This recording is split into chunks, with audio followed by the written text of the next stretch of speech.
Hello and welcome to this teaser on our work Identification of Systematic Errors of Image Classifiers on WHERE Subgroups.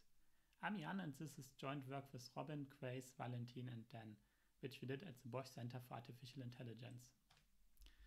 So first off, what is a systematic error? Systematic error denotes a subset of the data, also called a slice of the data, on which a given model underperforms, so has high error rate. These slices also need to be coherent with human interpretable semantics.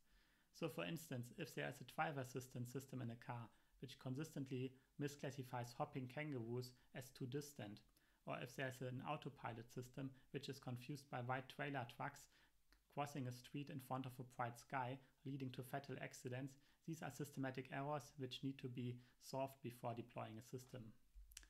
Similarly, if a photo tagging app consistently misclassifies people with dark skin tone as gorillas, this is a severe issue which systematic error identification can potentially find and solve before the system gets deployed. So systematic error identification is the task of finding such erroneous slices without having subgroup annotations such as object color, weather, or object pose.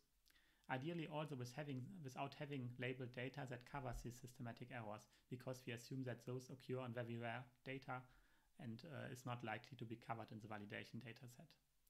Systematic error identification is relevant for safety, reliability and fairness considerations before deploying AI-based systems.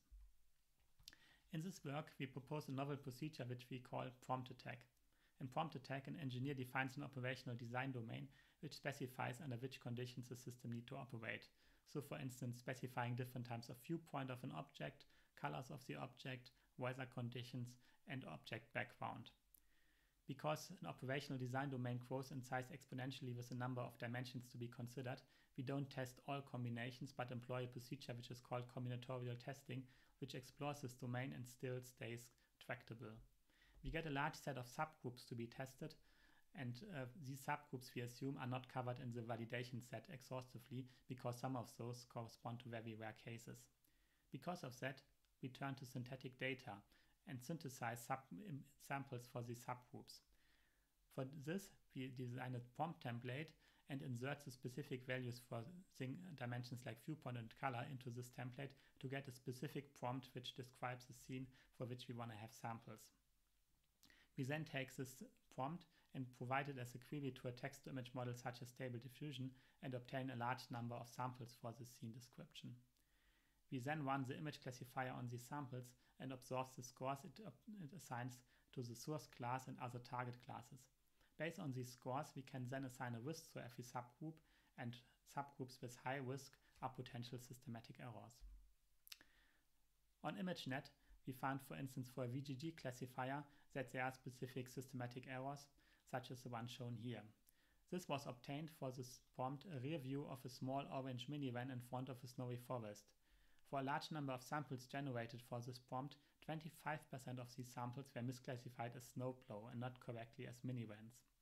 This was a specific error of a VGG16, and other classifiers less of ConfNextB did very well on the same samples, so it's not an issue of the sample quality, but actually it's an issue of the VGG classifier which cannot deal with this specific subgroup.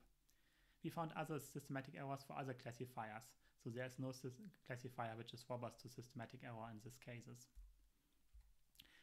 We also identified a similar issue which we had seen before in the photo tagging app, where samples for an old male African person with long hairs are misclassified as an ape and not correctly as a human by a Mixer B16 model with a 25% rate of misclassification. We also checked the visual quality of the misclassified samples which were misclassified as snowplow, where you can see a few of them here. Definitely none of that looks like a snowplow, and also the visual quality is relatively high, so that we can actually say these are systematic errors because a classifier should be able to tell that these are not snowplows but rather minivan or similar type of vehicle. For this specific systematic error, we also use clip retrieval on Lion 5B to get 16 real images corresponding to this specific scene description. We confirm the systematic error also on this real image, such that we can say that it is not an issue of synthetic data, but a general issue which also occurs potentially in the field. If you want to know more about our work, please come to our poster in the Wednesday afternoon poster session on fairness, privacy, ethics, social good, transparency and accountability in vision. Looking forward to our discussion there.